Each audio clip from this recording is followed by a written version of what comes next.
Hey everyone, just wanted to show you how I had my Midland micromobile radio hooked up in my 2018 Cherokee Trailhawk.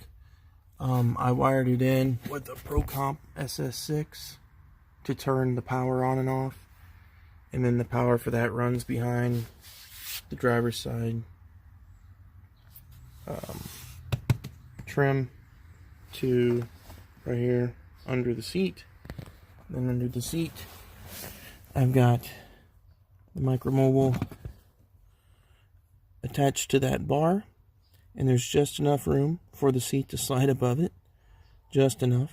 I got it zip tied as well, but mostly just velcroed there. And then all the controls for this unit are in the handset, which I like.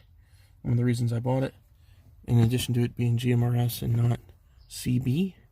I grew up with CB, but dealing with CB, it's 2019 and we shouldn't be dealing with CB.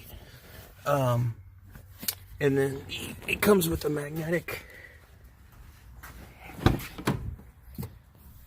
antenna that I just run the wire. I set it in the back of the seat pocket here, and when I need it, I pull it out.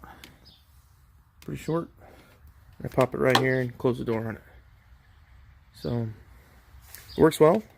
There's hardly anyone on GMRS. I'm in the St. Louis area, so it's pretty open stations.